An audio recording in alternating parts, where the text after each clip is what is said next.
Black Star Network is here. Hold no punches. I'm real revolutionary right now. Black power. Support this man, Black Media. He makes sure that our stories are told. Thank you for being the voice of Black America, Roland. Stay black. I love y'all. All momentum we have now, we have to keep this going. The video looks phenomenal. See, this difference between Black Star Network and Black-owned media and something like CNN. You can't be Black-owned media and be scared. It's time to be smart. Bring your eyeballs home. You dig?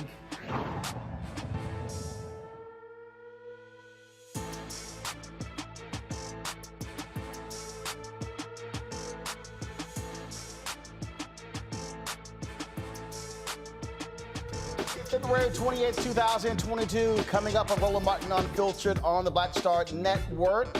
Folks, explosions continue in Ukraine, as well as they battle Russian forces. Also, African immigrants trying to get out of the country. They say they're having problems. And also, a basketball player from Maryland, he is stuck there. He's trying to also get out. We'll talk to his parents on the show as well. Plus, we'll talk with the deputy spokeswoman for the State Department, Jelena Porter, as well. So lots of stuff to cover. And we'll also have a Russian Black relations expert talk about what's happening there as well. So we got it all covered for you, all different perspectives. You do not want to miss this conversation. Estee Lauder fires one of their senior executives for posting a joking, racist meme. Yep, he made $10 million last year. He ain't got a job right now. I keep trying to tell these people, stop tripping. A New York man gets a new trial after spending 24 years in prison for a crime he says he did not commit. Also, tomorrow's beginning of Women's History Month and Black Women's Appreciation Day. Talk with Dr. Avis Jones-DeWeaver about how everyone can help Black women overcome challenges so they can be more successful. Also, in our Fit, Live, Win segment, we're talking about Black skin care. Do you know what kind of skin you have and how to best care for it? We'll have an expert who'll break it all down for you. Folks, it's time to bring the funk on this last day of Black History Month. Well, we celebrate Black History every day, so it really don't matter. On the Black Star Network, let's go. Whatever the miss, he's on it. Whatever it is, he's got the scoop, the fact, the find. And when it breaks, he's right on time and it's rolling. Best believe he's knowing. Putting it down from sports to news to politics. With entertainment just for kicks, he's rolling. It's on go, roll, roll, y'all. It's Roland Martin, yeah. Rolling with Roland now. He's funky, he's fresh, he's real, the best, you know he's Roland Martin now.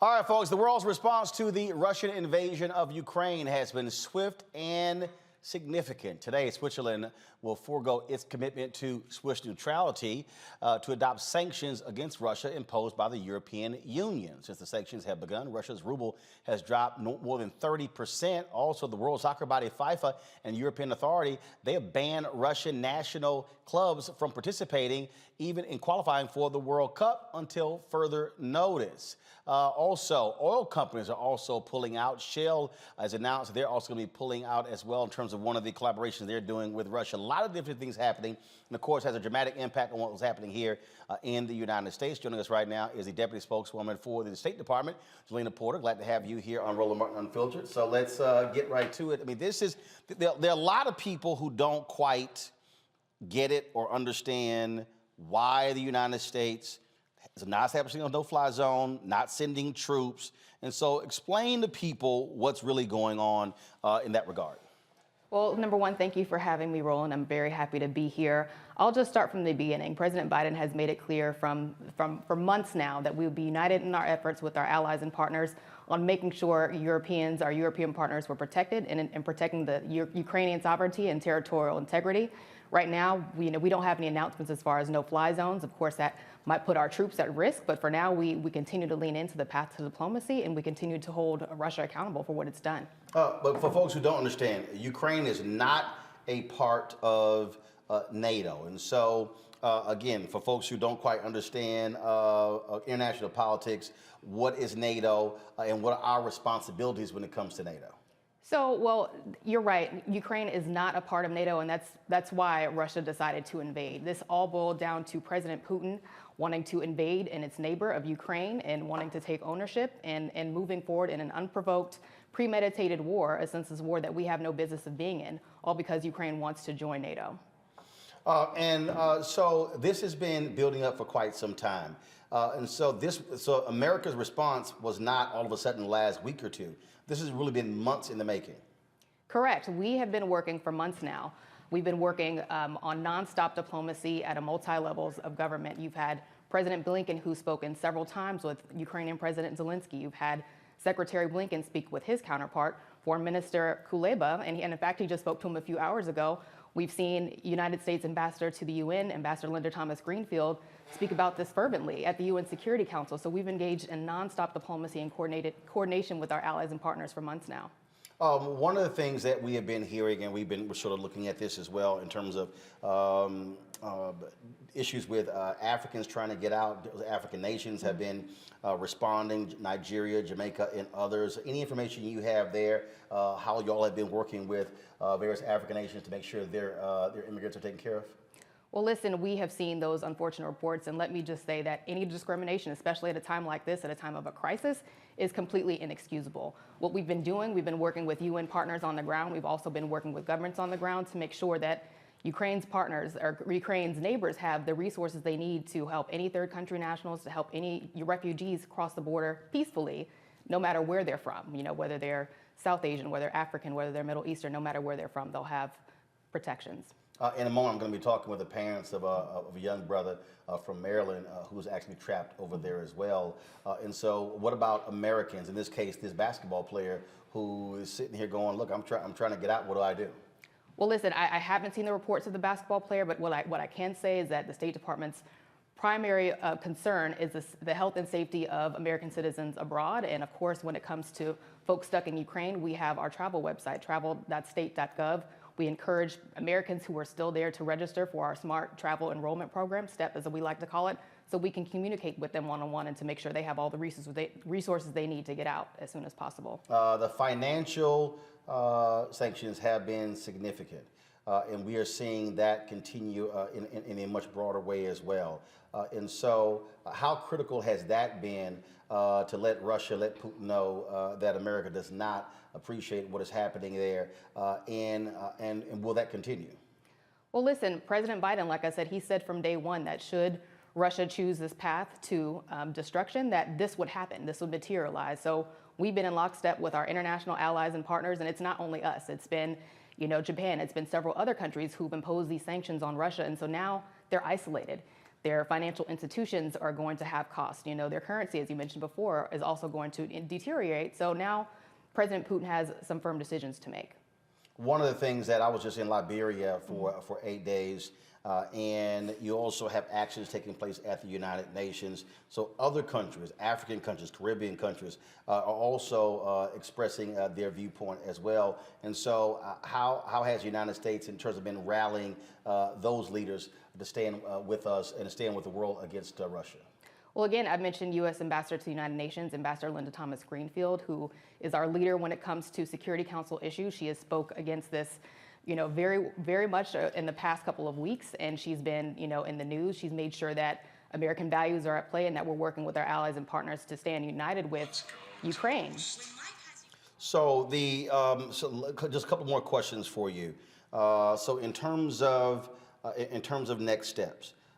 If there are individuals, because I was looking at some WNBA players who are trying to get out as well. If there are individuals who are still there, you mentioned the website, but who else should they be reaching out to be able, and is there a particular place where they should be going? Because some of the African nations were suggesting there's certain areas that have been a lot easier to get out of the country than others. Well, again, I haven't seen the reports of the WNBA players who are trying to get out. And again, I'll reiterate that the State Department, our foremost priority is making sure that Americans are safe. And so, you know, we encourage them to sign up for the STEP program so they can get accurate information on how to safely leave the country. Some of those details I won't get into for operational security reasons, but we do encourage them to sign up. So if they have folks who are here and they're having trouble reaching the folks there, what should the folks on this side of the Atlantic Ocean, what should they be doing? So aside from encouraging their family and friends to sign up for this program, they should reach out to the embassy and consulate there, which at this point in time, our embassy is functioning out of Poland for the safety and security of all of our officers who work there. But, you know, if they get into direct contact, they'll get into direct contact with us and make sure they have all the information they need. All right, Jelena Porter, we certainly appreciate it. Thanks a lot. Thank you. All right, folks, this continues. Look, it's going to have an economic impact on us, whether we want to own up to it or not. You look at what's happening in terms of oil prices. And so the question many folks are, again, asking, what is going to be next? What do we do in this country? Somebody may say, you know what, this really doesn't impact us, but it does, because anything that happens across the world still has impact on what we do in this country. We want to go now to Max Bergman. He is with the Center for American Progress. Max, glad to have you on the show. It's been very interesting watching what is taking place. You have folks, it's sort of like there's two worlds. You got a Fox News world where you have all of these Republicans who all of a sudden are just loving Vladimir Putin, who are just claiming, oh, just let him have it. But the reality is the world is standing firm, and President Joe Biden has done a hell of a job in terms of bringing the world together and NATO together to forcefully counteract Putin and Russia. Yeah, I think you're exactly right. Look, the Biden administration has done a phenomenal job here.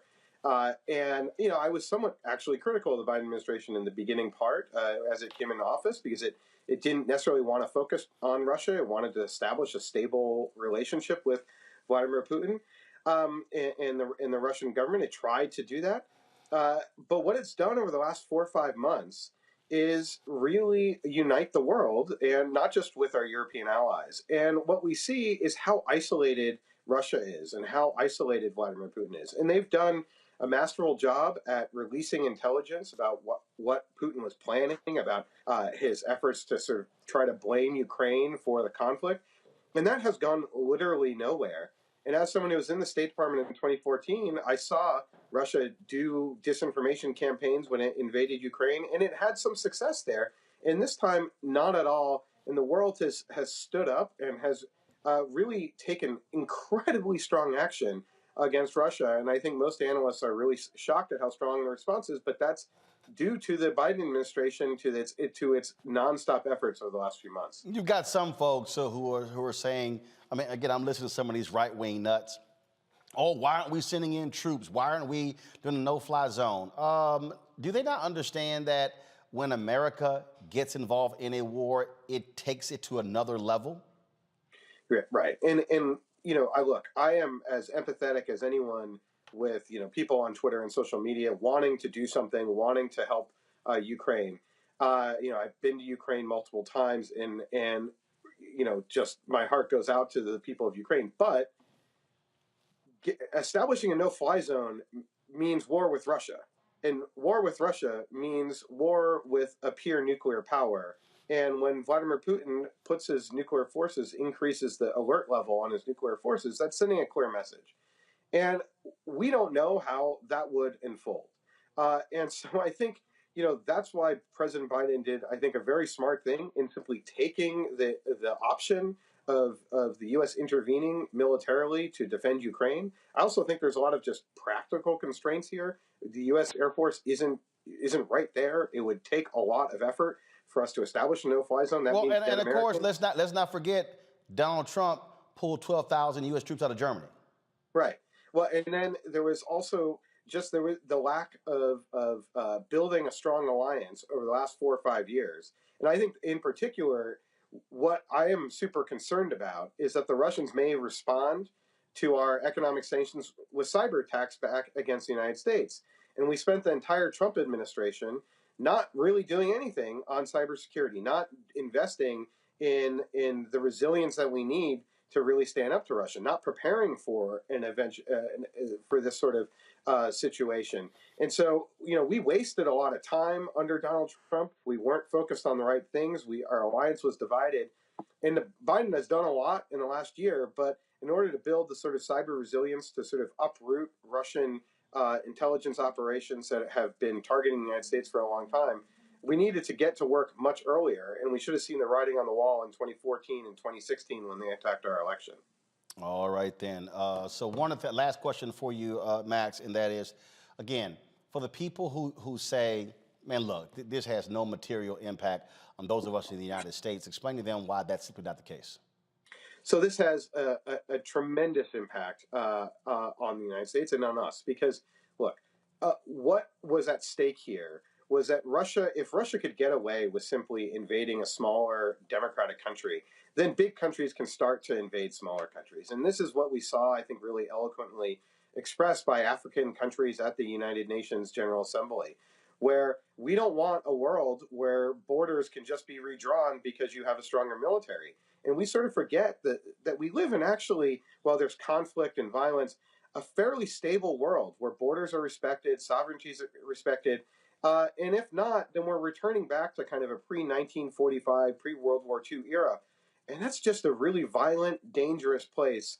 And that's not a world that we want to return to. So I think that's sort of one of the main reasons. But it also goes to just sort of broader concerns about European security, about a democracy that's and if we allow a democracy to just be dismembered, then where does Vladimir Putin stop? So I think that this conflict has been a real wake-up call for, I think, everyone around the world about the importance of democracy, about the importance of democracy sticking together, because they face real challenges from autocratic states around the world. All right, then.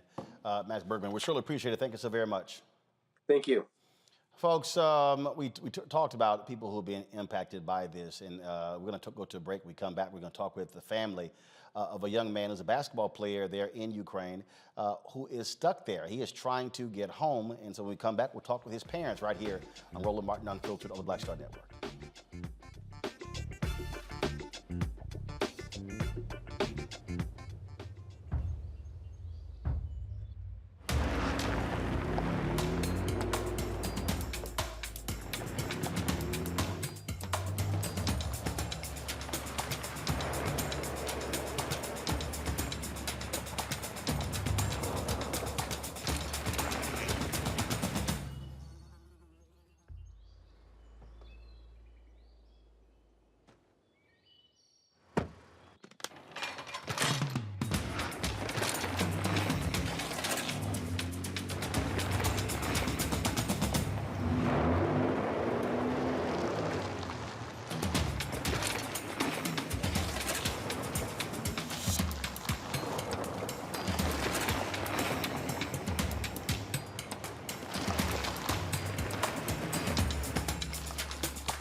Don't you think it's time to get wealthy?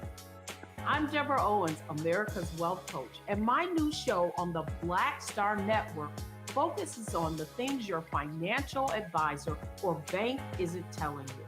So watch Get Wealthy on the Black Star Network.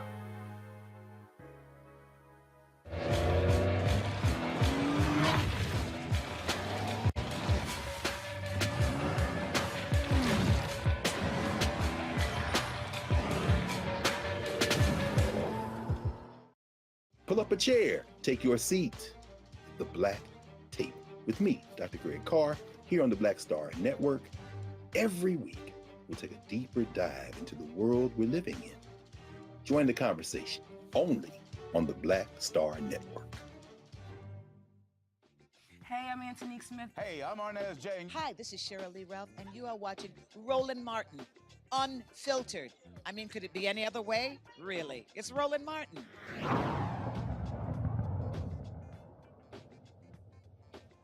All right, folks, we've been looking at a number of things that have been happening there in Ukraine over the past several days.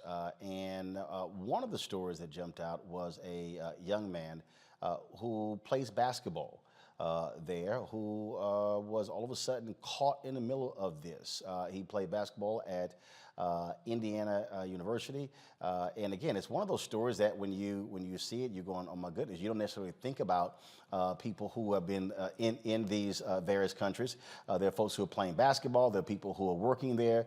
We've seen the stories. We've been talking about these African immigrants who have been there as well. And so all of a sudden, when war breaks out, it's what happens? What happens to them? What do they do? And so right now, I want to talk with the parents of this young man, Pammy and Michael Morgan. How you doing? How are both of you doing? Pretty good. How you doing? Glad to have you on the show. And so Maurice Mo Creek is your son. Tell us, where is he now? How is he? When have you last talked to him? He actually just FaceTimed me, and first of all, thank you for having us, and I'm really giving all praises to the Most High that he was actually to get through to me and tell me that he is free. He is in Moldova. He actually got through, and he is in a vehicle on the other side of the border. Right. So in a vehicle on the other side of the border. So how long has he been there? How long has he been playing there in Ukraine? He's been playing in the Ukraine for several years with several different teams, but this particular team, he had just left here on the 18th of January. And so I'm just told that we actually have Maurice on the phone. Maurice, how you doing? I'm doing great. How are you? I'm quite sure you doing a heck of a lot better than I am. You've been safe. Yeah, I'm safe and sound now. I'm so happy to be out of Ukraine, and now I'm heading to Romania. I'm in the car, safe and sound. So I'm just feeling great right now. I feel so relieved. It had to be a harrowing experience for you to be there, for you to, as war breaks out. Just take us through what your life has been like for the past week. It's been crazy. I ain't going. It's one of the most crazy experiences I've ever had in my life. You know, when you go through stuff like that, you just do know if you're gonna make it back. You know, only thing you can do is just pray. You know what I mean? And I'm just thankful I'm on the other side of it now. I don't have to worry about no bombs, no shootings, none of that. You know what I mean? I don't have to worry about going into war anymore. I don't have to worry about being safe on this road, I got, and getting back to my family. As you were talking, your dad is getting quite emotional just listening to you share your story. Go right ahead there, Michael. Oh no,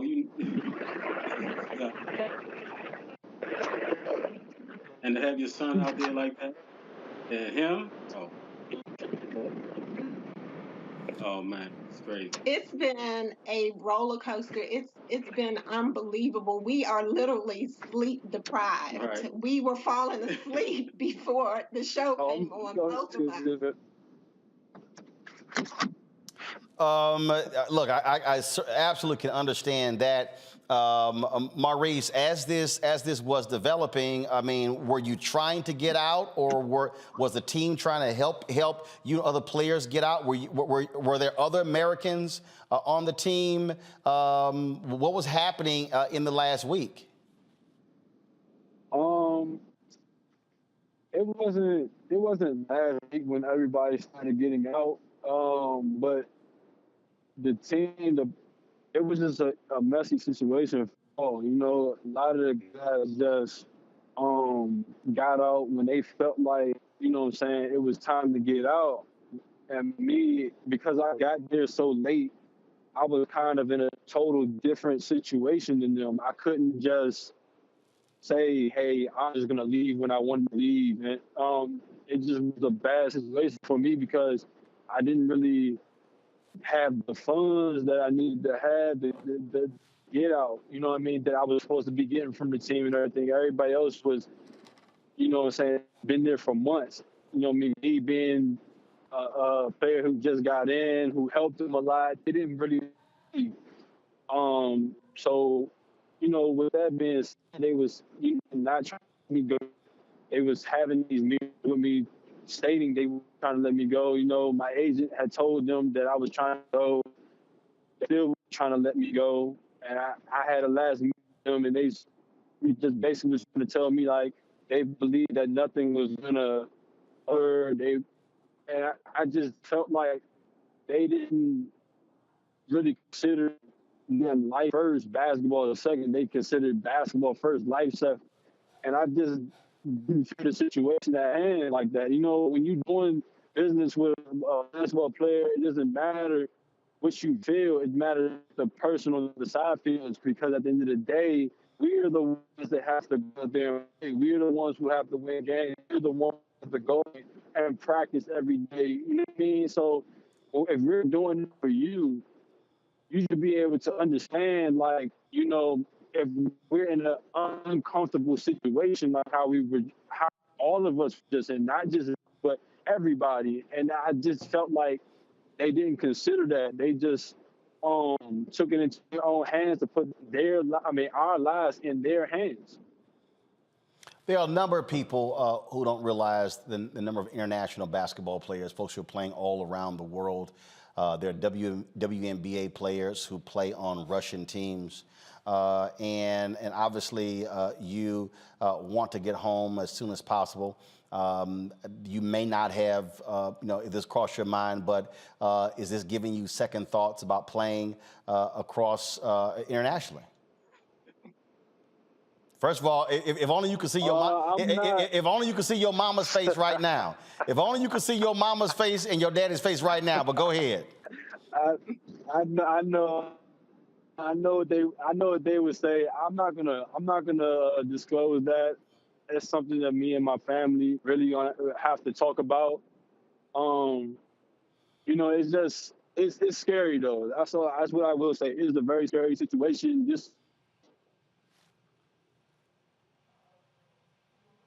Looks like what I'm saying? Yep. To me, it was gonna be in the back of my mind, like, do I even want to go through a situation like that ever again? I can about it. And then have been down for that again to get home and talk to my parents. I know they're thinking in the back of their head, but days that we're going to talk about family. And well, I'll probably tell you this, Maurice, it's not in the back of their head. No, it's not. Y'all go right ahead. Go ahead. The whole city knows. Well, I'm sure, again, that's a conversation that y'all are going to have. And, of course, with the G League here in the United States and other efforts, I'm quite sure y'all going to be saying, son, it's time for you to stay home. It had to be, of course, a harrowing experience for all of you involved. Maurice, we're glad that you've gotten out of that area. You're on your way to safety. And again, be sure to stay safe on those roads. And again, I'm sure your parents cannot wait to see you back on safe ground in Maryland. For sure. Thank you. All right, then. Well, first of all, Mr. Morgans, I'm glad to have y'all on the show as well. Look, bottom line is very few people have had to experience this. Families that have had children who are in the military understand this, but it's a whole lot different when you send your son abroad to play basketball and all of a sudden a war breaks out. Absolutely. All he got is a ball. Yeah. And when you see a text message come through that says, "Mom, I love you," I mean, it was awful. And then he shows us what this bomb shelter looks like. I mean, it was unbelievable. And it's like, this is never going to happen to you in a million years. And then it ends up happening to us. It is unbelievable. Indeed. Well, I'm sure, look, y'all haven't gotten any sleep. You might get some, but I wouldn't be surprised if the two of you are not going to really get some rest until your son is in your arms and in the house. Absolutely. I can't wait. Tie down to a chair. Make duct tape too. I understand. Well, Pammy and Michael, I appreciate you joining us on Roland Martin Unfiltered. And again, we certainly are thankful that your son is out of Ukraine and on his way to safety. Thank you. All right. Thank you so very much. All right. We're going to bring in my panel now, folks. And see, this is the thing that for a lot of folks who are watching, again, when you hear these stories, not really understanding in terms of what the impact is. So Dr. Julianne Malveaux, she's the Dean of College of Ethnic Studies at California State University, Los Angeles. Dr. Omokongo Dabinga, professorial lecturer, School of International Service, American University. Reverend Jeff Carr, founder of the Infinity Fellowship in Nashville, Tennessee. Glad to have all three of you.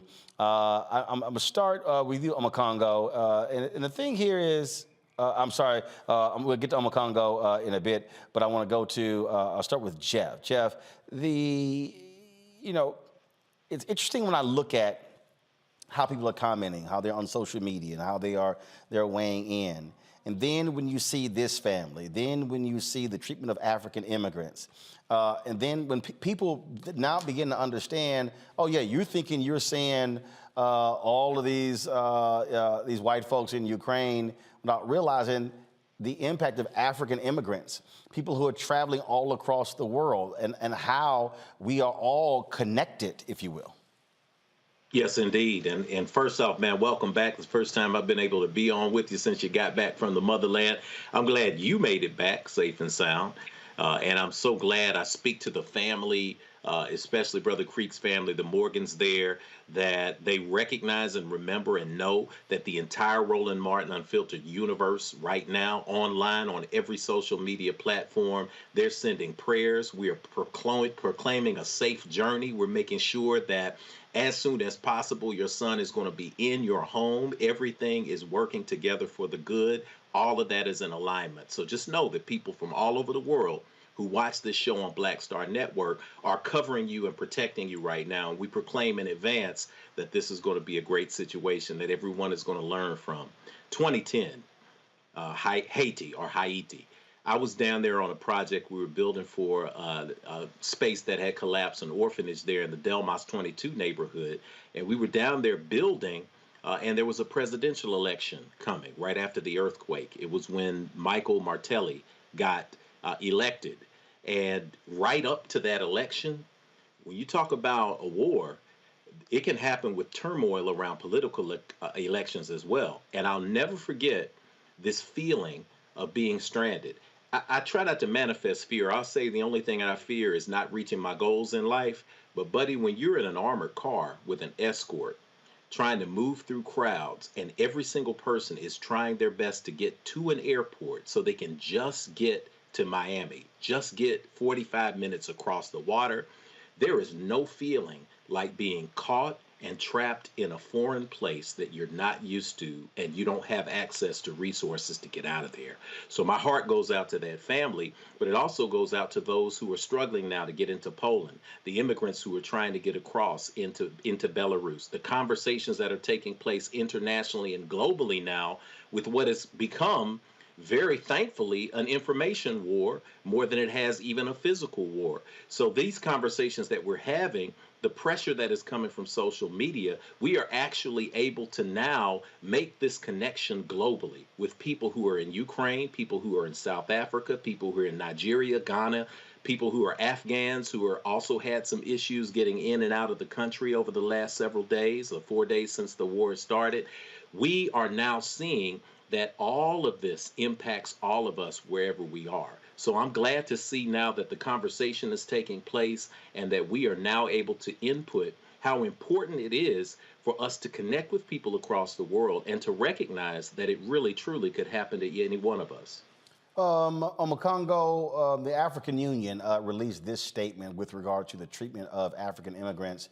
And this was released about 5 hours ago. If y'all can go to my computer, please. The current chair of the African Union is the president of Senegal, H.E. Macky Sall. This is what they said, that all people have the right to cross international borders during conflict, and as such should enjoy the same rights to cross to safety from the conflict in Ukraine, notwithstanding their nationality or racial identity. Reports that Africans are singled out for unacceptable dissimilar treatment would be shockingly racist and in breach international law. In this regard, the chairpersons urge all countries to respect international law and show the same empathy and support to all people fleeing war, notwithstanding their racial identity. The chairpersons commend the efforts by African Union member state countries and their embassies in neighboring countries to receive and orientate African citizens and their families trying to cross the border from Ukraine to safety. If we have the video, please, of one of the officials from Jamaica who released a video earlier today with regards to 24 Jamaican students who were trapped in Ukraine. This is what she had to say. Good night, Jamaica, and good night, friends of Jamaica, all of you who have been following the journey of our students in Ukraine. Giving God thanks tonight that all 24 are now on the bus on their way to Krakow, where accommodations will be waiting for them. Our charge is there. Our friends of Jamaica have been of the greatest assistance, and they've had something warm, and they are in a comfortable bus on their way. So again, thank you for all your prayers so far. Keep them up, as we still have a little ways to go, but they are on their way, and we give thanks. Chef Jose Andres, of course, they are there feeding folks as well, and he actually caught up with one of the African immigrants, and then this is the video that he posted on his Twitter account.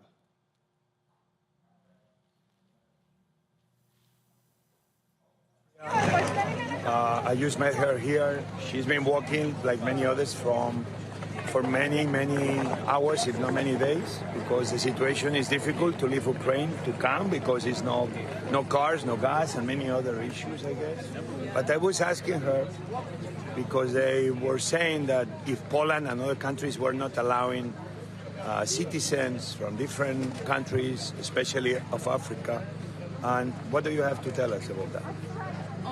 We didn't actually face any problem coming here. We just got to the border and we entered. And then we just had to stamp our visas and everything, and it was sorted out. So I met some people from Congo that were with her. I saw some people from Jamaica. I saw people from India, from different countries around the world. But I've seen people from different countries in Africa, and I agree with her. Everybody's telling me, no problem. So don't worry, we're trying to do, the government of Poland, other governments, they're trying to do the best to take care of the people. And thank you for sharing this with you, and best of luck. Bye. Makongo, again, when you hear these stories, it's important for us to let these countries know, no, you're not going to sit here and let 280,000 Ukrainians cross the border, but deny African immigrants. Absolutely. And quite honestly, Roland, it disconnects to your whole trip to Liberia. And it's great to see you. And thanks for everything you did on this trip to build this diasporic connection. I've heard so many African Americans talk about, oh, that's their war. We don't have to care about that. We don't got time to think about that. But there's Black people over there as well. And we have seen with other embassies, African embassies that have stepped up, we have to take care of our own, because when it comes down to it, folks will abandon us at the slightest opportunity that they have. I'm really wondering if there are Italian students and students from the UK and places like that, and Irish students who had no problems possibly getting across the border. It's not fair and it's not right. And furthermore, we have to understand that, as he mentioned, people from Congo, from all over the world, if we don't step up to demand that we are treated with respect at every step of this juncture, people are going to step all over us. But right now, people who are from the Ukraine and people across the Ukrainian diaspora in America are calling for us to stand with them and fight with them and pledge solidarity with them. And I do, 100%. I don't want to see any sovereign nation get taken over. I don't want to see anything that Putin's doing as it relates to his monstrous and dictatorial inclinations to try to take over the world. I don't want to see that put on Ukraine as well. But look, it goes both ways. If you want to get that empathy from us, you got to make sure that you're treating everybody the same. And so I commend those African nations that have stepped up to help take care of the South Africans and the other folks there who are having those troubles. And for all the Black folks out there, we got to understand that we are part of a global community. The whole trip to Liberia was about that. You're welcome there as family, as an African son. And we are across the world. And right now in the Ukraine, like I said, I support the Ukrainian people 100%, but we got to make sure that we get our support there as well, because if we're all in this together, we really got to be all in this together.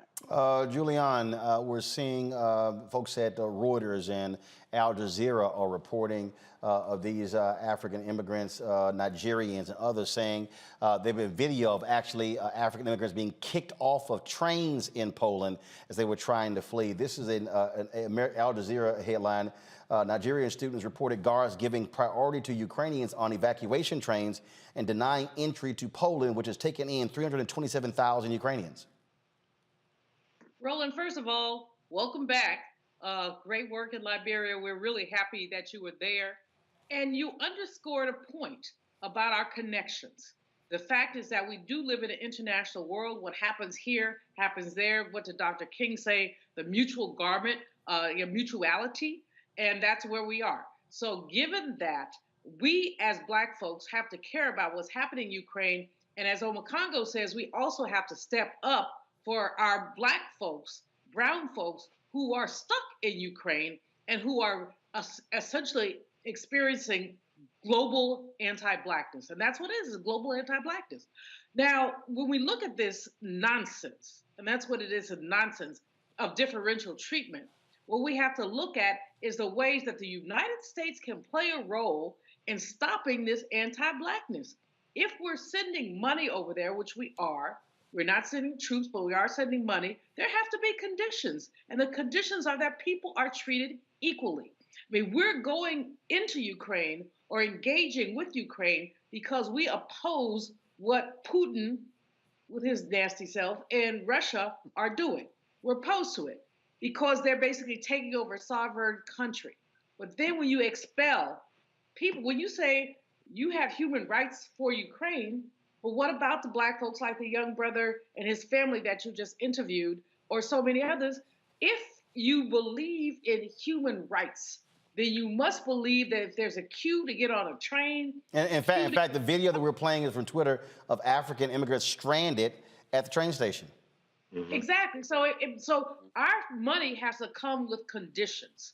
And the conditions have to be that you treat Black people in Ukraine who are trying to leave there the same way you treat Ukrainians and Polish people and other people. It is unconscionable. And you had a young sister on earlier, Jelena Porter, I believe her name was, who talked about what the Biden administration is doing. One of the things that they must do, if we as Black people who are taxpayers support this, is they must say, we will treat people equally. We insist on that. This picture is, Roland, it reminds me of the police officer who took the young sister by her dreads and pulled her. We can't have that when we're spending money. That was just 56, is it million or bill? Anywhere, more money going to Ukraine. I'm mad at them. They deserve it, but they also deserve to treat Black people fairly. Well, and to your point, what we have been, I mean, look, we've had members of Congress talking about an aid package for Ukraine, for that region, for humanitarian purposes, anywhere from $4 to $6 to $7 billion. So, yeah, America can absolutely put conditions on that as well. And anytime we document this kind of disparate treatment, well, we also ought to say, okay, we were going to give you $6 billion. Now we're going to give you 5.9. And every time we see some of this nonsense, 5.8, 5.7, 5.6, what do you want? Your survival or equality? You must treat Black people fairly. And this is video from a couple of days ago of stranded African immigrants as they were hiding in tunnels there in Ukraine. And the thing there, Jeff, many people, people may be asking, okay, well, why are they there? Well, guess what? They're students. They're studying to be engineers, doctors. It's cheaper for them to go to college, go to school there. And so that's the thing. It was very interesting when I was traveling. We were flying and we left the United States, and so there was like a 3D image there on our Air France plane as we were approaching Paris. And there's so many people here, frankly, let's just be honest, who ain't never left the country, they ain't never seen the map. And the thing that's interesting when you talk about these countries, when you talk about the proximity, if you will, of these countries. We think in terms of just states here in the United States, as opposed to, so take a look at this map right here, all right? And so if y'all could zoom in, that'd be great. When you look at where Ukraine is, and so when you think about Hungary, Austria, France, literally the distance from Ukraine to Paris. Hell, it's shorter than going from the East Coast to the West Coast here in the United States. And so that's the thing that we don't realize. So there are a significant number of African immigrants who are all across Europe in all of those countries. Well, you also look at proximity. You already said it. And when we connect this thing globally, as both Brother Omekongo and Sister Julianne spoke about, this connection, if you tilt that camera down or you zoom that map down, what's below the boot heel of Italy? You see North Africa, right? We're not far away. We're not talking about a country that is separated from a continent like we're separated here in America. This diaspora notion of understanding who we are and how we are connected is important anytime we analyze geopolitics and we say, where's Ukraine? What does Ukraine have to do with us? Well, look, Ukraine regionally is on the top to the north of Africa. Yeah, so on this map right here, you'll see it. So you'll see Ukraine is at the top there, and then you'll see, Algeria, Morocco. Yeah. So when you look at where Turkey is and where Syria, Iraq, and all of a sudden you go into Egypt, Libya, Algeria, Tunisia, Morocco, yeah.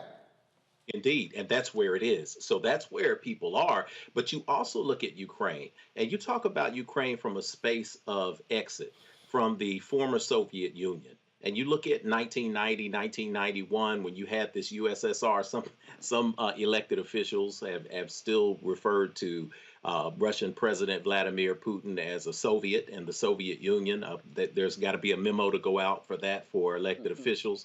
But when you talk about them proclaiming their independence in 1990-91, what do they have to offer to the world? This is why you have to understand supply chain issues.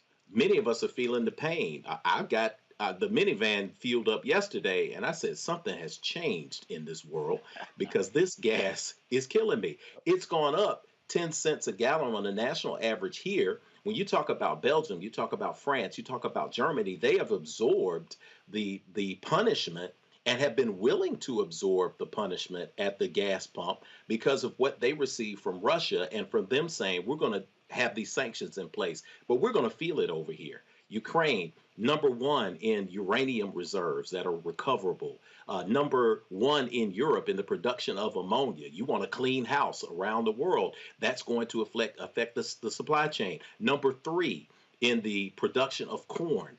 How do you like your corn? Do you want to be able to roast some corn this summer? This is a supply chain issue for the entire world, and this is why we have to come together to understand that a country that you don't really hear about in our daily conversation is also responsible for 75,000 pounds of beef production every single year, something that affects the agrarian economy all over the world.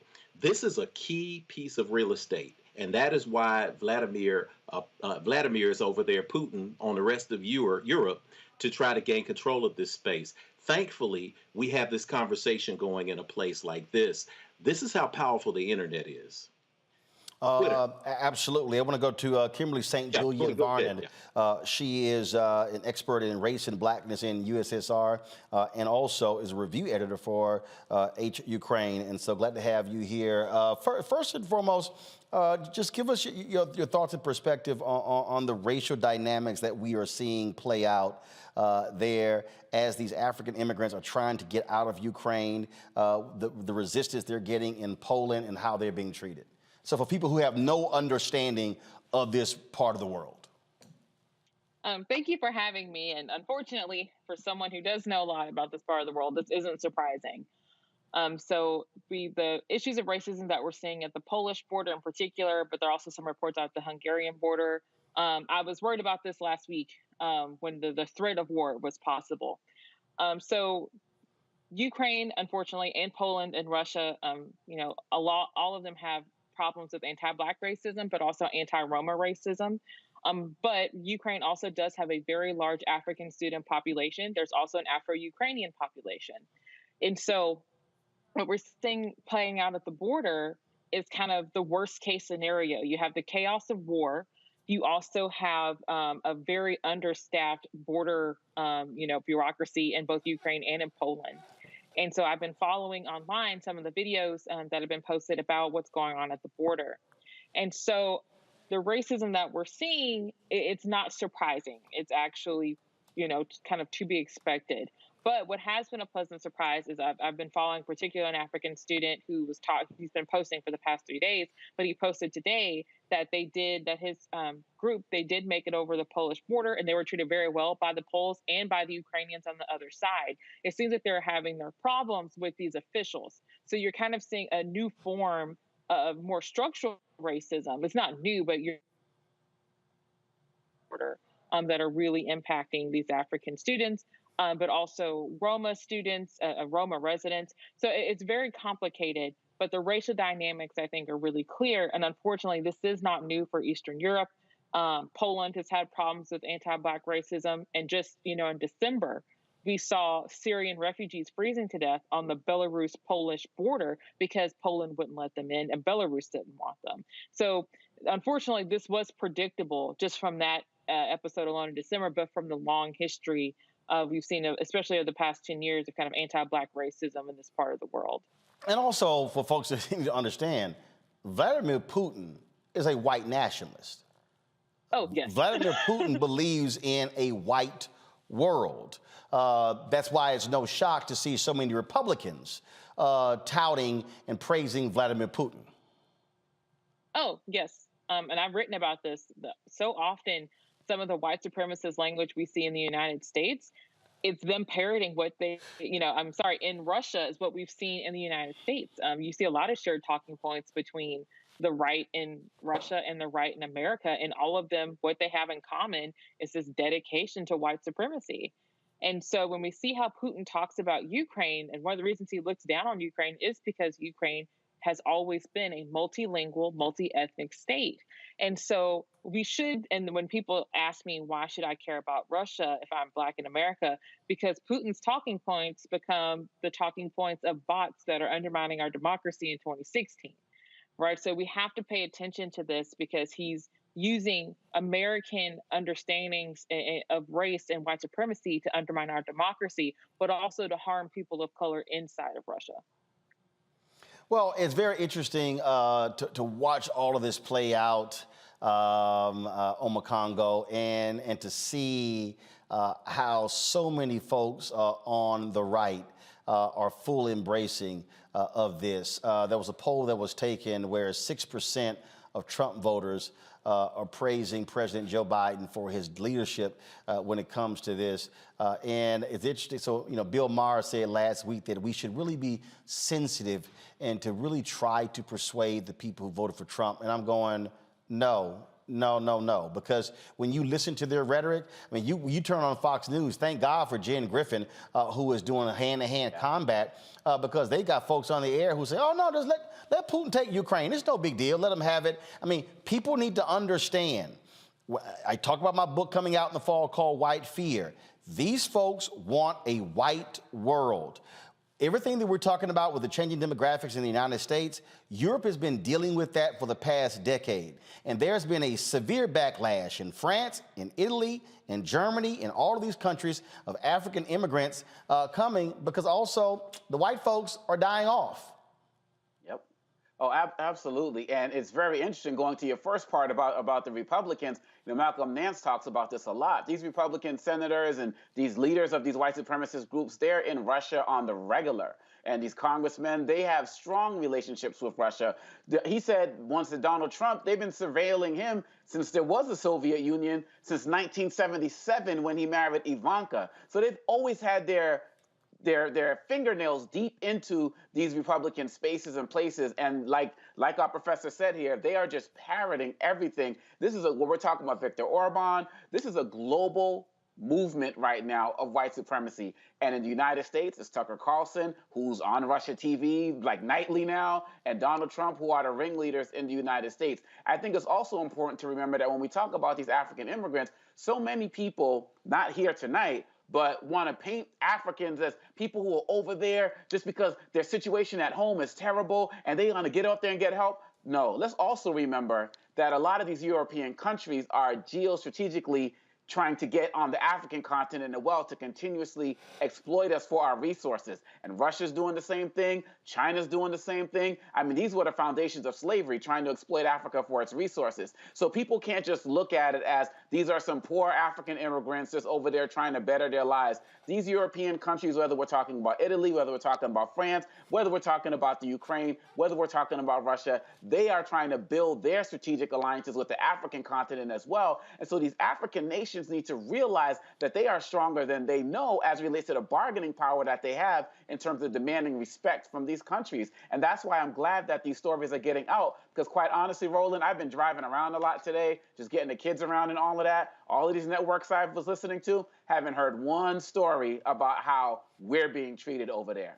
Well, and the thing that is important here when we talk about what we're seeing, when we talk about what is developing, and again, I love these people who say, "Oh, you shouldn't really talk about these things." Kimberly, you cannot ignore whiteness. You cannot ignore that. When you listen to the language, the CBS News correspondent who called the area civilized compared to Iraq and Afghanistan. I mean, people listen to the words that are being used to describe this. There was a video floating around, the Ukrainian official talking about fighting for white, blonde, blue-eyed folks there in Ukraine. Listen to what people are saying. One of the things that's important to understand is the history of Black people in Europe. We've been in Europe forever. There are documentation from the 16th, 17th century when they were taking our people to Europe. So to act like we're foreigners, no, just like we built these United States, we have been woven into European history, and the ignorance that flows from mainstream media is galling. Kimberly? I agree. And I think it's important to recognize, like, there is an Afro-Ukrainian population, and they've been there, for decades. There is a large Afro-Russian, population. So when people like to portray Ukraine as white, they're erasing these populations, but as I said on social media, let's understand, like, this is also about proximity to whiteness, and Ukraine has only recently been recognized as white. So this Ukrainian, member of government who was saying, white, blue-eyed children, there actually aren't that many white, blue-eyed children in Ukraine, but also this is a new ability to claim whiteness that Ukraine hasn't had for years. Ukraine suffers from white supremacy just as, African American suffers from white supremacy. So these people of color in Ukraine are constantly being erased in this conversation, and it's really harmful to them. Jeff? Yeah, indeed. I wanted to ask Dr. Kimberly because thank you so much for the work that you put in and the context that you bring into the conversation. Is there organization amongst people of African descent in Ukraine? Are there organizations that are pushing to make sure that there are equal rights there? What does the landscape look for global people of African descent there in Ukraine or Eastern Europe? So unfortunately, and this is a problem when you work in Eastern Europe, in general, particularly Ukraine and Russia, which is where I focus, you don't actually identify as a race when it comes to census materials and things like that. So we don't have a specific number. And if you know, how can you claim systematic racism if you don't have a number, right? So there are some groups that I've seen, like particularly at particular universities where there's a large contingent of African students, like in Lviv and Kiev and Kharkiv. And Kiev and Kharkiv are being bombarded right now. But there also is like a small but growing community for Afro-Ukrainians. And I know there's one based in Kiev. So you do have these small groups, but they just don't have enough pull to kind of, get these resources that are really necessary that they need at the border.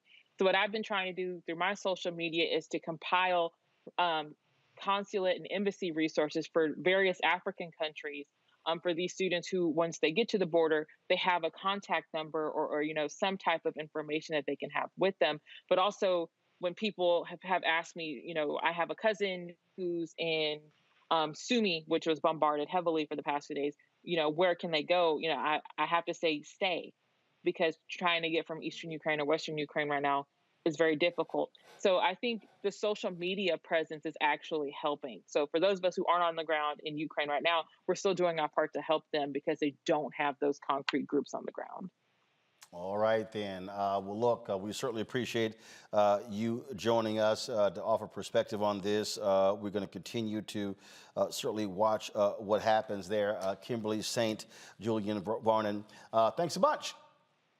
Thank you. All right, folks, got to go to a break. We come back. An Estee Lauder executive made about $10 million last year. Then he decided to share a racist meme on Instagram. He ain't got no job today. I'm explaining to you exactly what took place. We'll show that to you. Also, breaking news. We were supposed to have Grambling head coach Hugh Jackson and new offensive coordinator Art Briles on today's show to talk about his hiring. Briles has now resigned. We'll tell you about that and discuss it as well. You're watching Roland Martin Unfiltered right here on the Black Star Network.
Hi, I'm Dr. Jackie Hood Martin, and I have a question for you. Ever feel as if your life is teetering and the weight and pressure of the world is consistently on your shoulders? Well, let me tell you, living a balanced life isn't easy. Join me each Tuesday on Black Star Network for A Balanced Life with Dr. Jackie. We'll laugh together, cry together, pull ourselves together, and cheer each other on. So join me for new shows each Tuesday on Black Star Network, A Balanced Life with Dr. Jackie.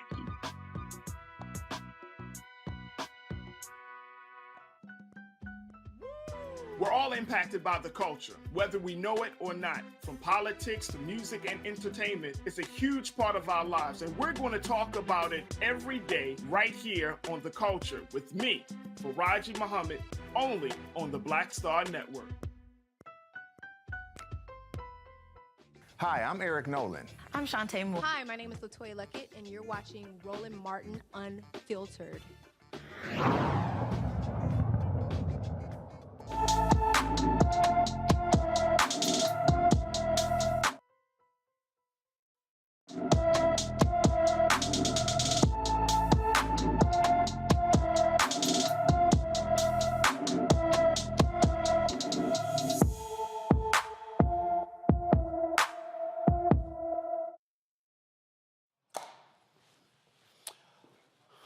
All right, folks. Of course, black and missing. We always are focused on that. Young lady, 5'3", weighing 120 pounds, has been, of course, black hair, brown eyes.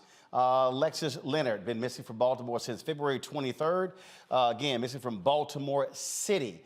Folks, if there's any information regarding her whereabouts, 301-396-2525. 396-2525. So please, if you got any information, please call the Baltimore City Police Department. All right, some breaking news out of Grambling. We were supposed to today talk with Hugh Jackson, who is the head football coach at Grambling, about the hiring of Art Briles, of course, who is the former head coach at Baylor, who was fired after a massive sex scandal there involving a number of players who were accused of raping students. Again, very lurid charges. He's been out of football really for the last 6 years. He coached, he got hired by a Canadian team, then was let go because of the outrage. And when he got hired at Grambling, that caused a lot of controversy. Doug Williams, the great at Grambling, stated that he could not support the team whatsoever. A lot of stuff going back and forth. Over the weekend, Hugh Jackson, who is, of course, the head football coach there, released this statement through his foundation, laying out the reasons why he chose to offer the job to Art Briles. And so what that letter says, folks, is this. And again, it came from his foundation. The Hugh Jackson Foundation has been dedicated to fighting against all forms of sexual abuse and exploitation, as well as other forms of racial and social bias. We have a clear understanding of the role that coaches and others who have a position of trust play in the lives of those they meet. Then he also said the recent hire of Coach Briles is a testament, scroll up please, is a testament to the importance of these key factors: forgiveness, redemption, and enlightenment. That took place over the weekend. I got a phone call, though, last night that Briles was out as the offensive coordinator, and about shortly before 6 p.m., a Grambling spokesman announced that Briles had resigned as offensive coordinator. The thing here, Julian, that I said to a number of different people was that a lot of sports outrage, obviously, over Briles being hired. But I said, look, folks got to remember, Grambling is a state institution. So the hiring has to get approved by Board of Regents. I said, once the politicians start weighing in, that is going to change. That's exactly what happened here. And so today, Briles stepped down. A lot of people have been very critical of Hugh Jackson and Grambling for hiring Art Briles because of his role there at Baylor. Your thoughts? It happened, of course, 6 years ago. There still is a standing lawsuit. But should Briles be given a shot to coach football again at a major university? Roland, not at this time. As long as the lawsuits are still there, there is something that's unresolved. There are people who are aggrieved, who are suing. Hiring him at a state university is a challenge, and it will be challenged. The memo from Hugh Jackson is a good memo. It talks about redemption and forgiveness, and I do think that that is important. People do deserve second chances. But at the same time, I think that when you are talking about a state university where taxpayer dollars are going to support that university, that people have to be enormously cautious about what they bring to the table. And so maybe in 2, 3, 4 years, maybe after the lawsuits are settled, but no, not right now. I think that his resignation was on time. It shows self-awareness. But frankly, I think that those who hired him had their heads in the sand. He may be talented. I'm sure he's talented. You know, I'm not a sports person. But, no, he is. Look, he revived the Baylor football team, brought them to national prominence. It is an absolutely outstanding offensive mind.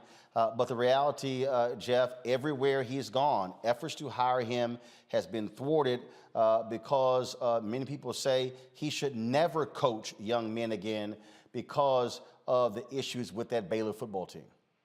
Yes, indeed. And it's important to note that he wasn't found necessarily guilty of any NCAA infractions, but He was part of a culture and responsible for a culture of underreporting and protecting people who were committing these crimes. And so the jury's still out, as Dr. Malveaux said. But with redemption in mind, we're seeing a pattern here. There's tremendous amount of pressure to win football games. And when you have a guy who was coach of Baylor, as you said, he basically put Baylor on the map from 2008 to 2015. He had a record of 65-37.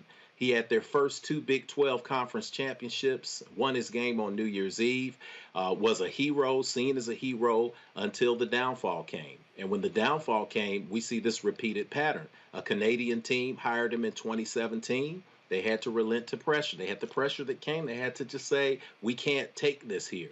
2019, Southern Miss tried to hire him again. When you get second and third chances like this, I will say it must be nice to get this many chances, right? So you get this chance in 2019. I mean, it must be nice, but 2019, you get another chance, Southern Miss. And Southern Miss said, you know, we're going to cave to pressure, and we can't even bring you in. Grambling, Hugh Jackson, a brilliant offensive mind. He was down the street at my alma mater last year with my former that have been violated. And in this environment right now, it's just not time for him to step back on the football field. You know what, Omokongo? I think what Art Briles is going to have to do is he is going to have to, and again, I've gotten lots of emails from folks talking about how they are singling him out in terms of these reports, how there were many other examples of abuse happening at Baylor that went beyond the 5 cases everybody keeps mentioning.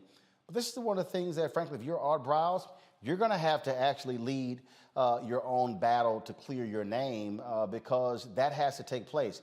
I just don't think, even it being 6 years later, I think 5 years from now, he's going to get criticized.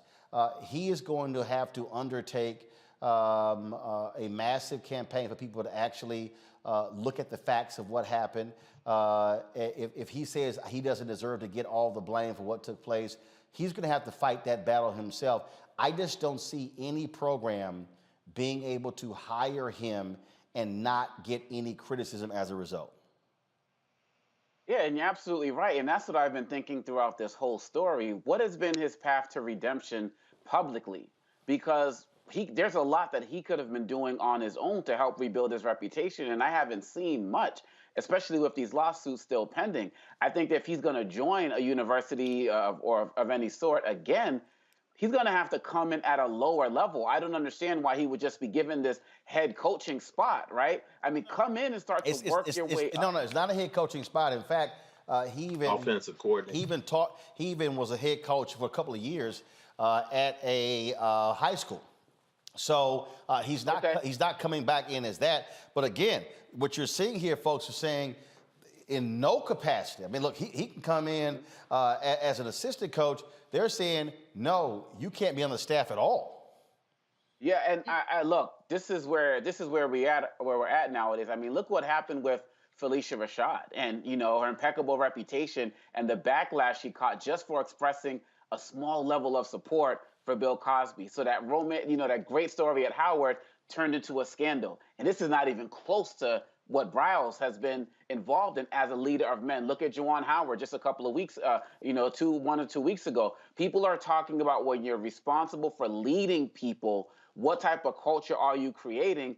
And Briles hasn't seemed to be able to create anything different wherever he goes. And this is just not that climate, Roland. People are going back nowadays and pulling up stuff you did in college, pulling up stuff you did in high school, social media things. They will not let you forget anything. And another point that you made, which is extremely important, is the fact that oftentimes individuals will get caught up in other issues that are larger university-wide, and the university is always going to take care of itself first, particularly when it comes to dealing with us who might be on the staff as faculty or coaches. We're pretty much expendable. So Briles has a lot of work to do. I think, quite honestly, he needs to go into a non-sport space and really start to build a platform that's based on showing real respect for women and real respect for creating men who are leaders, and leave the sports thing alone, because this is never going to go away. It's just like you said, 5 years from now, we're still going to be talking about it. So he needs to build his credibility somewhere else. He needs to get these lawsuits taken care of. And he just needs to realize that when it comes to this issue, society is unforgiving. It's just not like how it was 10, 15 years ago. And I think that is the case. And so, again, we were scheduled to actually have Coach Hugh Jackson and Coach Art Briles on Roland Martin Unfiltered today to go through all of these various issues. But shortly before we went live, we got the notice, the official notice. I've actually known for 24 hours. We got the official notice that Art Briles has stepped down as the offensive coordinator at Grambling State University. Folks, got to go to a break. We come back. Oh, crazy as white people. What happens when you are a major executive at a makeup company? You made almost $10 million last year. You decide to get cute and you post a racist meme. You about to lose your job. You about to lose your job. He ain't about to. He done lost his job. I'll explain next right here on Roland Martin Unfiltered, the Black Star Network. Don't forget to support us in what we do, folks. And that is, please join our Bring the Funk fan club. Download our app, Black Star Network app. Download it on all the platforms, Apple phone, Android phone, Apple TV, Android TV, Roku, Amazon Fire, Xbox and Samsung TV. And of course, you can also join our Bring the Funk fan club. Every dollar you give goes to support what we do, and that is, of course, $ RM Unfiltered. Venmo is RM Unfiltered. Zelle is roland@rolandsmartin.com. PayPal is R Martin Unfiltered. You can also send a check or money order to P.O. Box 57196, Washington, D.C. 20037, 20037. I'll be right back. See you in a minute.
Pull up a chair, take your seat at the Black Table with me, Dr. Greg Carr, here on the Black Star Network. Every week, we'll take a deeper dive into the world we're living in. Join the conversation only on the Black Star Network.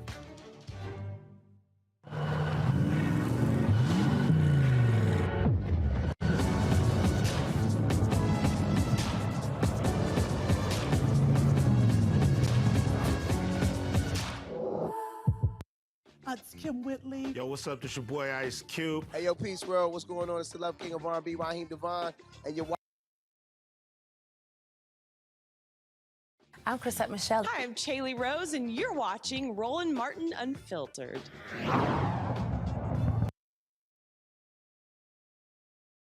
A New York man has finally been granted a new trial after maintaining his innocence for more than 24 years. Anthony Sims says he is serving time for a crime he did not commit. He was convicted in 1999 of killing a Chinese immigrant in Brooklyn. Sims says his friend was responsible for the shooting and ironically was a lone witness at the 1999 trial. Now a new witness's account has opened the doors for the new trial. No official date has been set. Also, folks, the Missouri School Board reverses the decision to ban Toni Morrison's book, Bluest Eyes. In January, the Wentzville School District banned the book after one parent complained about the book's content. A lawsuit was filed by the ACLU challenging the ruling, demonstrating books by white heterosexual authors exploring the same subject matter remain available to students. 10 days later, the school board reversed the decision. This is one of many school districts trying to ban books white parents say are pushing critical race theory. Julian, these things are happening, and what's stupid to see these largely Republican legislators, these white legislators, support this. One parent complains, and all of a sudden, oh my God, the world has ended. What shall we do? And so let's just start banning books. Again, these white folks are losing their minds. No, they never had minds. What they're doing is sitting there clutching their pearls. Oh, it's so horrible that my child would learn about Black people, that my child would learn about rape or incest. These people are so clueless that it's beyond ignorant, Roland. The fact is that the resistance has come, as a sister from Ukraine was talking earlier about the shifting demographics, not only in the United States, but also all over the world. As the demographics have shifted, white folks are clutching their pearls and saying, oh my, white supremacy is falling. Oh, hell yeah, white supremacy is falling. And that's why we have at Cal State LA, the second college of ethnic studies in the nation. That's why we have folks who are taking us from margin to center, in the words of the late, great Bell Hooks. That's why this is just nonsense. One parent should not be able to stop a book. Okay, tell your child they can't read the book if you want your child to be ignorant, but do not sue the whole school system. We're putting an inordinate burden on the educational system when these vapid white parents are resisting reality. And that's what they're doing, is resisting reality. It's not critical race theory, it's culturally responsive teaching. That's what people are doing, because critical race theory is not taught in K through 12. But this was their strategy. Omakongo, I kept telling people this. I said their strategy had nothing to do with critical race theory. It was to group anything and everything under that banner. Anything dealing with diversity, anything that's Black, anything that was their whole strategy. That's right. I mean, we're talking first grade books about Rosa Parks, books about Malala, like anything with Black and brown they went for. I know one of these congressmen has a list of over 800 books that he wants to ban. And the sad part is, Roland, is that they are still winning. I'm in these schools every single day, K to 12, public, charter, private schools. These teachers who I've been working with for years now, they're even scared to even think about introducing a lesson because of the backlash. I talked to one 6th grade teacher who said a parent told him, yeah, talk about Dr. King, that's cool, but don't talk about Malcolm. You know, he's one of the bad guys. And, you know, they feel so emboldened to be able to go and do this. And that particular teacher, he wasn't like, well, I'm going to teach both. He ended up doing it, but he was like, I don't know what to do because I don't want to lose my job. I don't want my school to end up as a social media hashtag. And these teachers are getting burned out because they don't feel like they're getting enough support. So with this story with the bluest eye, we have to understand that, and kudos to whoever fought to get that back on the shelves. But quite honestly, Roland, we have to do that for every single book in every county, for every state, because they are not going to stop. And I'm working with the American Association of School Librarians right now, and they're telling me stories about how they're getting reported for bringing up things like people are looking at possibly putting cameras in classrooms in some of these schools. I'm going down to Kentucky in June to work with the librarians down there. This is a fight, and as soon as we drop our guard, we're losing because we dropped our guard. And now that we've seen where they're at with this, we can never let our guard get dropped again because they will ban everything. And now they're adding LGBTQ plus studies into all of this as well because they know start with Black people, and when you can get away with that, then we can lump it all in. We got to keep fighting every single day. And you're right, Roland, you've been warning us about this. And Jeff, look, when you look at the folks who are behind me, Ida B. Wells Barnett, when you see her, Harry Belafonte celebrating his 95th birthday, will actually be in New York City broadcasting live tomorrow from his celebration. Of course, James Baldwin as well. I mean, look, the bottom line is they do not want any of this. If you sitting here trying to stop Dr. King from being taught, you can forget James Baldwin. You can forget Ida B. Wells Barnett talking about lynching, and you can certainly forget the things that Harry Belafonte has been fighting for. Indeed, and this is something, I don't want us to take this too lightly because this is something that's going on and it's organized. It's an organized campaign. I was driving through St. Louis a few months ago,